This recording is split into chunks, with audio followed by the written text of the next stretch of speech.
Poco de numeralia. En México se dice que más de 30 millones de personas viven con hipertensión arterial, y esto es de acuerdo a la Organización Mundial de la Salud. Y se dice que es 1 de cada 4 mexicanos. Estos son datos de la UNAM y del Instituto Nacional de Salud Pública. Entonces realmente son cifras como alarmantes, porque el 46% lo desconoce. Y es importante saber que durante mucho tiempo se ha estado como transmitiendo que valores de presión arterial entre 120 y 80 se consideran completamente normales, y se bajaron como los criterios. Entonces realmente lo que hay que tenerla es por debajo de 120-80. Ahorita vamos a ver cómo se hace el diagnóstico. Y sí tiene implicaciones importantes, porque se le considera incluso como la muerte silenciosa. Es un nombre fuerte, porque las complicaciones que puede llegar a tener o a producir pueden terminar justo en la muerte. Entonces, estos son uno de los factores que aumenta el hecho de vivir con hipertensión arterial, y es la presencia de un derrame cerebral o de una enfermedad vascular cerebral, y que casi siempre es el componente hemorrágico, que se presenta de manera súbita. La persona pierde el conocimiento y desafortunadamente, si no se da una atención rápida, pueden llegar con muchas secuelas o producir la muerte. Pero también se puede desencadenar insuficiencia cardíaca, y esto puede generar discapacidad en la persona o limitarla mucho en su funcionalidad. Pérdida de la vista por esa exposición tan crónica o prolongada a esos aumentos de la presión arterial. Infartos al corazón, insuficiencias renales, junto con diabetes, de las causas más frecuentes, y disfunción sexual.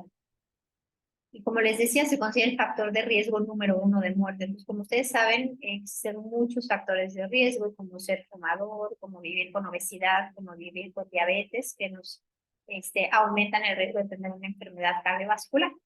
Sin embargo, la hipertensión arterial se considera el factor número 1. Y como les decía, sí tenemos que un poquito borrar con lo que crecimos. Yo recuerdo mucho que desde niña está normal la presión arterial 120-80. Pues la tienes normal, 120-80, un poquito elevada, pero todavía se considera normal. Y esos criterios se han ido modificando debido justo pues a las complicaciones tan importantes que se presentan con esta enfermedad. Entonces, no se hace el diagnóstico con una única medición, sino normalmente son 2 o más lecturas, y se tienen que hacer con condiciones especiales, que la persona haya estado tranquila al menos durante 10 minutos. La medición se realiza sentado, con su brazo izquierdo recargado, sin hablar, sin ejercer fuerza, sin ejercer presión, y el ancho del maneral tiene que ser el adecuado para que pueda yo tener una adecuada medición de la presión arterial. Les decía, ya actualmente se considera normal cuando es menor de 120, la sistólica o el valor de arriba, y menor de 80 el valor de abajo, que para, digamos, como cultura general, la presión justo arroja 2 valores, porque uno es, la sistólica es cuando el corazón se está contrayendo, y la diastólica es cuando el corazón está en relajación, con esa famosa diástole. Y se considera ya elevada cuando tienen valores entre 120 a 129, y a pesar de que la diastólica todavía se considere, digamos, con valor de 80 o menos. Y ya diagnóstico de hipertensión en nivel 1, hipertensión en nivel 2 o hipertensión con una crisis hipertensiva son de acuerdo a esos valores. Entonces, esto sería lo más importante de este diapositivo, o sea, borrarnos el normalizar que alguien tiene 120-80 y se considera ya completamente normal, y más bien pensar en que tiene que estar por debajo. Y este esquemita es un poco para representarlo, ¿no? ¿Qué es lo que sucede? Siempre la analogía la hacen como con una manguera. Está más cerrada ese calibre o esa luz de la manguera, y eso hace que se aumente la presión de salida de la sangre. Existen ciertos factores de riesgo, como siempre vamos a tener esa parte que es modificable, que depende mucho casi siempre del estilo de vida de las personas, y otra que sería no modificable. Entonces, dentro de esta está lo que nos compete a todos, que sería la parte de la actividad física. Y también hay un componente o se considera la hipertensión arterial como si fuera primaria, cuando en realidad es resultado de estos factores de riesgo, o también pudiera ser secundaria cuando ya las personas tienen enfermedades específicas, por ejemplo, alteraciones anatómicas en su riñón, que pueden predisponerlos a tener esta enfermedad o tener algún tipo de tumor que secrete mucho algunas hormonas estresantes como el cortisol. Pero casi siempre la hipertensión es primaria y tiene que ver con estos factores de riesgo. Una de las cosas, aquí a pesar de que aparezca como no modificable, la apnea obstructiva del sueño, bueno, es una entidad que si la persona se somete a un abordaje para el manejo del peso, normalmente se reduce y por tanto también disminuye la hipertensión arterial. Hay que reconocer, para también no asustarse, que cuando nosotros hacemos ejercicio, existe una respuesta normal de elevación de la presión arterial, pero de la sistólica, o sea, del primer valor. Si nosotros nos pusiéramos a hacer ejercicio o cuando acudimos a realizar una prueba de esfuerzo, uno de los indicadores que nos toman todo el tiempo es la presión arterial. De hecho, uno va avanzando por etapas en una prueba de esfuerzo y siempre antes de cambiar de etapa le toman a uno la presión arterial para ir registrando cómo se va haciendo ese comportamiento de elevación de la misma. Pues les repito, lo normal es que el primer valor, la sistólica, vaya subiendo y que el segundo valor, que es la diastólica, cuando está el corazón en relajación, vaya bajando. ¿Y por qué ocurre este mecanismo? Porque siempre que nosotros nos empezamos a ejercitar, existen ciertos cambios a nivel muscular y se empiezan a liberar ciertos químicos. Eso lo detecta nuestro cuerpo, se envía una señal hacia el cerebro y hay toda una respuesta de adaptación frente al ejercicio físico. Entonces, si nosotros hacemos algún esfuerzo, se incrementan las demandas de oxígeno en esos músculos que están realizando el trabajo, por lo tanto tiene el corazón que expulsar mayor cantidad de sangre y esa es una de las variables que pueden llegar a aumentar la presión arterial. Sin embargo, esta es una respuesta completamente normal. Lo que ocurre también como buena adaptación es que se abren los vasos sanguíneos que llevan la sangre hacia nuestros músculos y entonces ese intercambio gaseoso es muchísimo más fácil, ¿no? Entonces, a grandes rasgos se disminuye la resistencia que ejerce en los vasos porque se abren los vasos periféricos, pero a nivel cardíaco el corazón late más fuerte y expulsa mayor cantidad de volumen sanguíneo para que podamos nosotros responder a ese estímulo de ejercicio. Y esto es interesante, sobre todo los de ustedes que acostumbran mucho realizarse check-ups como estrategias preventivas. ¿Podría yo saber, así como a futuro, si tengo el riesgo ahí se me fue un ser, de tener hipertensión? Y sí lo puedo saber, porque hay estudios muy grandes como este que se llama Cardia, que tuvo 687 participantes y lo siguieron a 5 años, y hay otro que se llama Framingham con 2.310 participantes y lo siguieron a 8 años.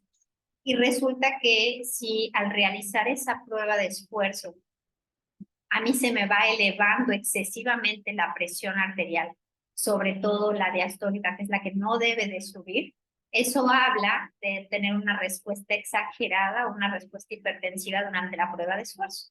Entonces, las personas que tienen esta respuesta durante las evaluaciones, al seguirlas se dieron cuenta que sí empezaban a presentar alteraciones en su presión arterial. Entonces, esto es importante porque ya incluso lo están tratando de estudiar en niños para ver si se pudiera detectar como desde etapas más tempranas, ¿no? Y sobre todo en quienes tienen riesgos. Lo normal es que todo el tiempo nuestros vasos sanguíneos tengan una respuesta como de abrirse, cerrarse, como adaptación frente a los diferentes estímulos que vamos teniendo. Sin embargo, como les decía en esta parte del ejercicio, sin embargo, las personas que ya tienen una exposición crónica a estos niveles elevados de presión arterial empiezan a generar cambios en esa luz o en ese calibre de sus vasos sanguíneos, pero no es nada más, es como si estuviéramos divididos por capas y todas esas capas de ese vaso sanguíneo se están aumentando, se están volviendo como más gruesas y eso va reduciendo el calibre o la luz de ese vaso sanguíneo y por lo tanto se vuelve como si se perpetuara el ciclo vicioso de la hipertensión arterial. Entonces, este sería un vaso sanguíneo con una luz normal pero esa exposición prolongada a esa presión arterial elevada va generando inflamación, va generando proliferación de ciertas células que no deberían de estar ahí, haciendo que se vuelvan todavía más rígidas y que también esa habilidad que tienen nuestros vasos sanguíneos de abrirse, cerrarse, predomina más la parte como constrictora. Entonces, esto es bien importante porque a lo mejor a algunos les suena como ajeno, ¿no? De decir, bueno, pero yo no vivo con hipertensión arterial, pero en la medida que nosotros vamos envejeciendo, se va favoreciendo más que las arterias estén más rígidas y por eso es que en personas de tercera edad es más frecuente la hipertensión arterial. Pues ya pasando a la parte del ejercicio, el ejercicio por sí solo tiene un impacto en la misma magnitud que cuando se utiliza un medicamento. No con esto estoy diciendo que, bueno, no te tomes el medicamento y haces ejercicio, para nada. Recuerden que el ejercicio siempre va a ser un coadyuvante de cualquier tipo de enfermedad, o sea, se utiliza así como la dieta o un plan de alimentación como un acompañante del ejercicio sumado a todo el abordaje farmacológico, sobre todo porque son enfermedades con un riesgo cardiovascular muy alto. Pues imagínense, disminuye tanto la presión arterial sistólica como la presión arterial diastólica. Y algo bien interesante es que también en la medida que yo más entrenado esté, esa respuesta a lo mejor exagerada que pudiera tener de que mi corazón dice, bueno, estaba en reposo y ahora estoy haciendo ejercicio, y se destapa y se eleva muchísimo la presión arterial, se ve reducida gracias a ese entrenamiento constante. Y han estudiado tanto el ejercicio aeróbico como el ejercicio de fuerza. Entonces, alguien que ya vive con hipertensión arterial, si realiza ejercicio aeróbico, que recuerden que es lo que casi todo el mundo conoce como cardio, un movimiento rítmico, repetitivo, que involucra músculos largos y que genera una demanda cardiovascular. Esa alteración en esas capas que veíamos se va a revertir y hablan justo de una remodelación de los vasos sanguíneos gracias al estímulo del ejercicio. Entonces, de tenerlo así completamente cerrado, yo le voy dando ese estímulo de ejercicio y vuelvo a favorecer que tenga una adecuada luz o un adecuado calibre ese vaso sanguíneo. Lo mismo, yo puedo realizar todo ese efecto como nocivo que veíamos de lo que produce la hipertensión o la exposición crónica a niveles elevados de presión arterial. Yo realizo ejercicio y disminuye esa proliferación de células que no deberían de estar ahí, aumenta la capacidad de abrirse esos vasos sanguíneos, disminuye ese tejido que se va como pegando alrededor de los vasos sanguíneos, disminuye la fibrosis o esa rigidez, como si se hicieran cicatrices, disminuye esa rigidez y disminuye también la inflamación. Pero algunos dirían, bueno, pero esto solo es con el ejercicio aeróbico. No, también con el ejercicio de fuerza. Y afortunadamente hasta como con contracciones, ¿no? Yo siempre les he dicho, hay como contracciones isométricas, que es cuando me quedo estático, como sería el ejemplo una plancha, o cuando estoy abriendo y me quedo ahí, o cuando hago una sentadilla en la pared y me quedo en esa posición, o contracciones isotónicas, que es cuando existe ese movimiento. Entonces, lo que hicieron en este artículo es ver hasta hacer prensión con la mano, ¿no? Los que hacen ejercicio en silla, que realizan la prensión o el cierre con su mano de apretarla, y lo compararon también con realizar el press de pierna, y vieron que ambos tipos de contracciones isométricas, o sea, cuando es estático, me quedo aplastando o me quedo empujando, desencadenan una respuesta autonómica y eso impacta en reducir la presión arterial. Entonces aquí es justo como conglomerando los dos tipos de ejercicio. Yo puedo hacer aeróbico o yo puedo hacer ejercicio de fuerza y disminuye la rigidez de mis arterias, mejora la sensibilidad a esa capacidad de recibir el estímulo de la presión arterial, y todo favorece la producción de sustancias que de manera normal abren los vasos sanguíneos. Que dice óxido nítrico es una sustancia que hace que nuestros vasos sanguíneos se abran para poder tener adecuada perfusión. Entonces, hasta en arterias como tan importantes como las que llegan a la irrigación hacia el cerebro. Pero no nos vamos a quedar aquí, o sea, ya a lo mejor todos estamos muy adheridos a realizar tanto ejercicio de fuerza como ejercicio aeróbico, porque lo hacemos a través de las sesiones de ejercicio. pero es importante como reconocer como no solamente somos nosotros durante esa sesión de ejercicio, sino durante todo el día vamos tomando decisiones y esas pueden llegar a impactar en el control de nuestra presión arterial. Entonces, por ejemplo, en este estudio lo que hicieron fue dividir las características de movimiento de las diferentes personas. Entonces, en actividades de intensidad moderada, vigorosa, pues pasaron bien poquito tiempo, ¿no? Como 36 minutos a lo largo del día. En actividades de intensidad baja, 6.2 horas, pero sentados con periodos menores a 30 minutos, fueron 5 horas, y sentados con periodos mayores a 30 minutos, fueron 4.2 horas. Entonces, este artículo realmente lo que representa es un poco lo que nos está sucediendo en la actualidad. O sea, a lo mejor seremos estructurados en realizar una sesión, a lo mejor de ejercicio, que dura más, ¿no? Dura la hora o 50 minutos, dependiendo. Pero depende cada quien cuánto tiempo de exposición, y que recuerden que no necesariamente es un sedentarismo recreativo, ¿no? De que me la pase viendo la televisión, sino puede ser un sedentarismo cognitivo. Estoy estudiando una maestría, o estoy estudiando un doctorado, o me gusta tejer, o me gusta bordar, o me gusta leer, ¿no? Y todas esas son conductas que a lo mejor me retribuyen mucho en algo cognitivo, sin embargo son conductas sedentarias. Y aquí está como la proporción de acuerdo a los días de cómo está distribuido. Entonces, si se fijan, como que la mayoría de las personas tienen como un sedentarismo prolongado, o sea que no se rompe con periodos de actividad. ¿Y por qué es que se ha vuelto como tan en boga el romper el sedentarismo? Porque justo están saliendo publicaciones alrededor de cómo el sedentarismo persistente, o sea que yo deje que se me acumulen más de 30 minutos postrado, o peor aún, 1 hora postrado, o 2 horas, o 3 horas, ese sedentarismo persistente genera un cierre en el calibre de la luz del vaso, y si yo lo rompo con estos periodos de actividad física, se vuelve a abrir mi vaso sanguíneo. Entonces, ¿por qué sucede esto? Porque estar sentado sin interrupciones hace que esa sustancia que les decía que de manera natural se libera para abrir los vasos sanguíneos, se disminuye como su producción, y también se favorecen esas sustancias que favorecen el proceso como inflamatorio de los vasos sanguíneos, que van favoreciendo el cierre o el calibre del vaso sanguíneo.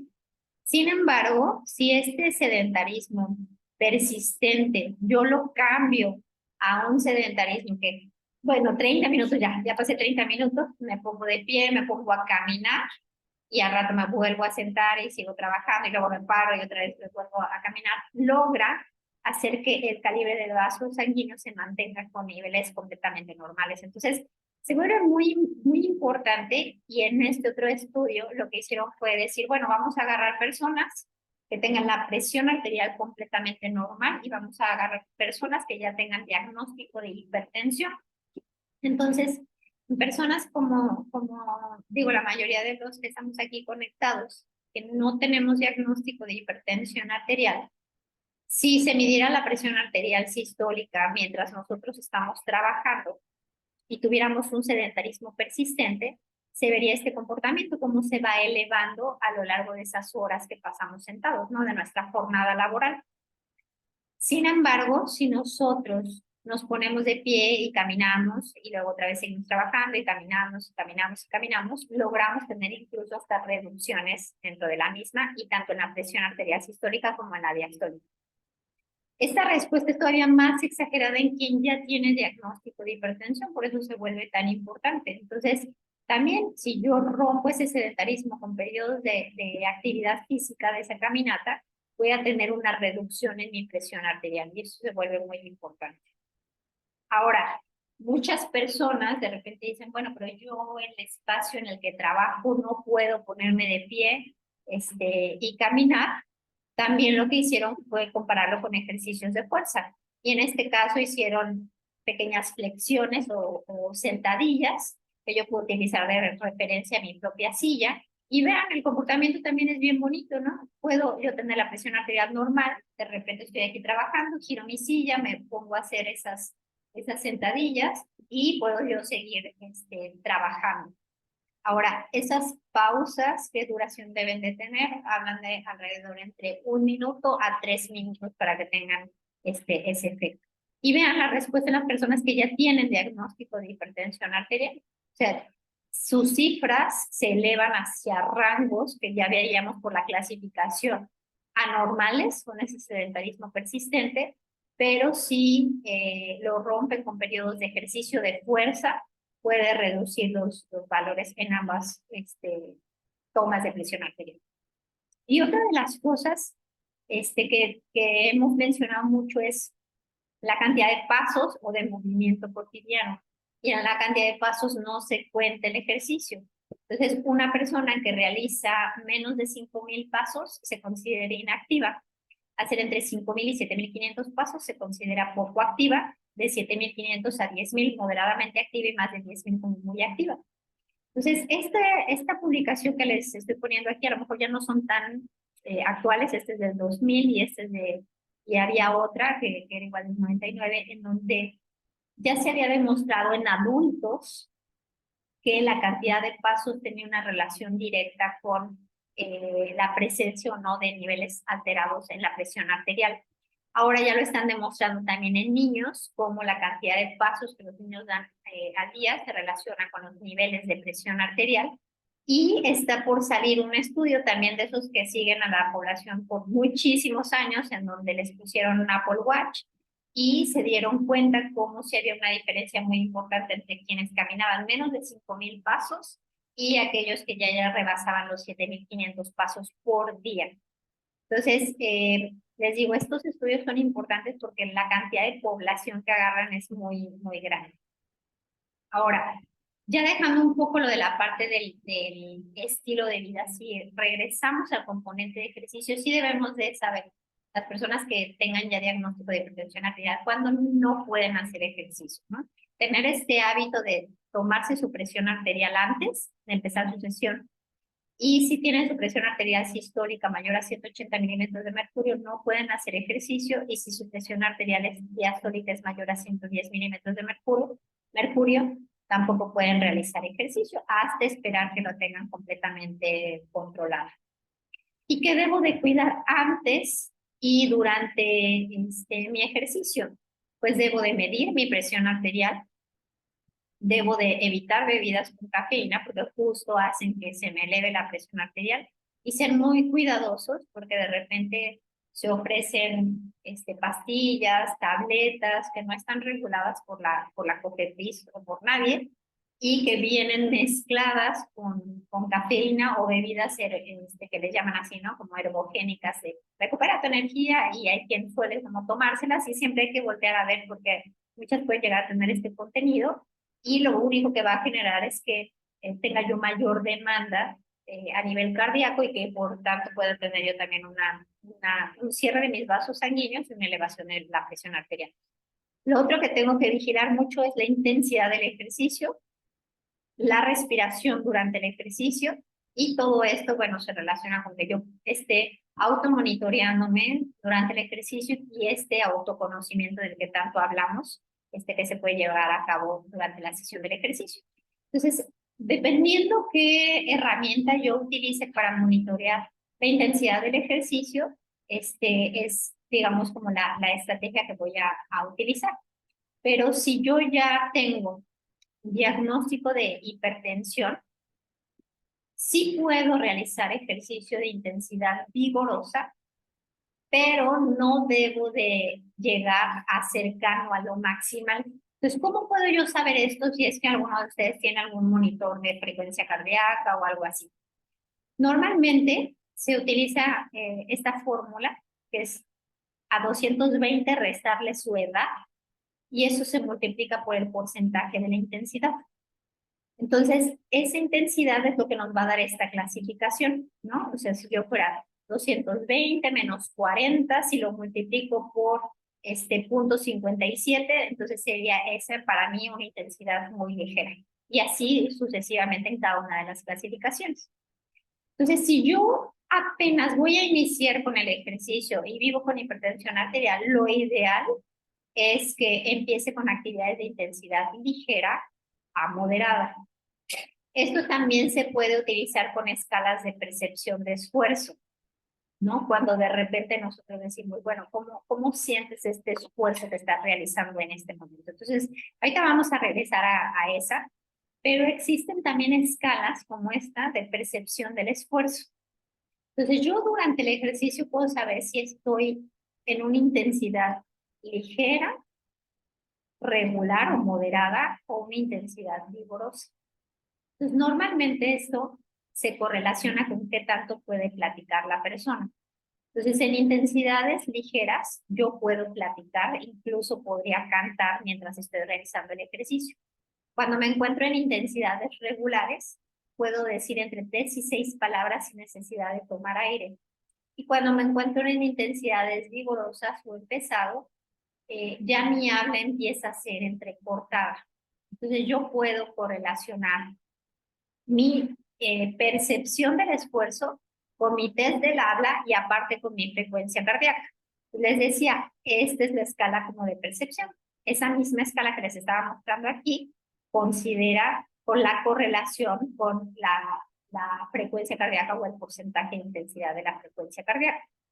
Ahora, personas que tienen diagnóstico de hipertensión arterial y toman medicamentos que se consideran como beta bloqueadores, que el más común es el metoprolol, no pueden utilizar su medición por frecuencia cardíaca porque esos medicamentos les alteran la frecuencia cardíaca en reposo, o sea, les bajan su frecuencia cardíaca y no tienen una respuesta que se consideraría normal frente al ejercicio. Entonces, todo el tiempo tienen que utilizar escalas de percepción del esfuerzo como esta. O pueden existir otras escalas de percepción del esfuerzo en donde yo puedo igual, serían actividades como de intensidad ligera, actividades de intensidad moderada o actividades de intensidad vigorosa. Pero por eso les he dicho como todo este tiempo, esto es como un proceso de autoconocimiento. Yo sé y solamente ustedes se conocen a sí mismos mejor que nadie y pueden identificar si ese ritmo que llevan de intensidad ya les está haciendo que el habla se les dificulte o que se está habla entrecortada y de esa forma reducirlo para no ponerse en riesgo, pero si ya se encuentran realizando ejercicio de manera estructurada, sí se puede tocar la intensidad vigorosa y luego regresar hacia una intensidad baja. Entonces, esta retroalimentación durante el ejercicio de fuerza ya lo hemos visto, pero es en el ejercicio de fuerza debo de poder realizar cada repetición con cada respiración. Puedo mantener el ritmo de las repeticiones, ¿no? Si me colocaran un metrónomo no cae mi ritmo. Evito pujar durante los ejercicios porque ese pujido, ese contener la respiración hace que se cierre todavía más el calibre de los vasos sanguíneos y puede aumentar mi presión arterial. Y puedo realizar los ejercicios sin realizar compensaciones si tengo buena técnica durante el mismo. Entonces, durante el ejercicio de fuerza va pasando uno por etapas. Pues también para no colocarse en riesgo, debo identificar en qué etapa me encuentro mientras estoy realizando mi movimiento. Entonces, en la primera etapa, yo puedo realizar una repetición con cada respiración. Si yo estuviera haciendo este ejercicio en particular de la liga, yo respiro y puedo sacar la repetición. Lo que empieza a suceder cuando esa liga a lo mejor es una resistencia mayor es que empieza a caer mi ritmo. Yo ya no puedo sacar cada repetición. Con cada respiración empiezo incluso como si tuviera que suspirar o resoplar para hacer la siguiente ejecución. Lo siguiente que empieza a suceder es que a lo mejor empiezo a temblar para realizar el ejercicio. Y lo siguiente es que mi cuerpo quiere o empieza a utilizar otros grupos musculares como para tratar de compensar y ahí es donde se pierde un poco la forma para realizar el ejercicio. Y lo último que sucede es lo que se conoce como la falla, que por más de que yo quisiera abrir la liga, yo ya no puedo abrirla, yo ya no puedo vencer esa resistencia. Entonces ahí es donde empiezan como a pujar o a cerrar la glotis y eso hace que se cierre o que se selle como los vasos sanguíneos centrales y que no tengamos un adecuado retorno y por lo tanto que el corazón pueda latir con adecuada fuerza para vencer la resistencia de salida de la sangre. Entonces, en conclusión, La hipertensión arterial es una enfermedad crónica que incrementa el riesgo de otras enfermedades y lo más peligroso es que incrementa el riesgo de muerte. Ya veíamos que es el principal factor de riesgo. Existen factores de riesgo modificables y no modificables. Dentro del rubro que nos toca, sin considerar de menor importancia a una dieta con bajo contenido en sodio, el evitar fumar, el evitar ingerir tanto bebidas alcohólicas, o el tratar de disminuir el porcentaje de grasa para llegar a niveles con los que se viva con un peso saludable. La parte del movimiento es muy importante, pero no podemos focalizarla específicamente al ejercicio. Tenemos que disminuir las conductas sedentarias y si no se puede disminuir las conductas sedentarias, tenemos que romper el sedentarismo con periodos de actividad y esa actividad ya vimos que tenemos la opción de que sea caminata o que sea ejercicio de fuerza. Tenemos que incrementar la actividad física, que eso es movimiento cotidiano, porque los pasos se relacionan con mayor riesgo de tener hipertensión arterial. Y la parte del ejercicio ya vimos que puede ser ejercicio de fuerza o puede ser ejercicio aeróbico o puede ser ejercicio mixto con contracciones que lleven movimiento o con contracciones que sean sostenidas, pero todo me puede ayudar a regular mis niveles de presión arterial, que ya lo vimos por todo un aspecto de remodelamiento incluso de ese vaso sanguíneo para que pueda recuperar sus propiedades de abrirse y cerrarse como las tenía y de esa secreción de químicos que favorecen que se abran los vasos sanguíneos. Pero para poder realizar ejercicio, el autoconocimiento durante el mismo es pieza clave para garantizar que el ejercicio sea seguro y que no esté yo generando unas elevaciones excesivas de mi presión arterial durante el mismo. Voy a detener aquí la grabación.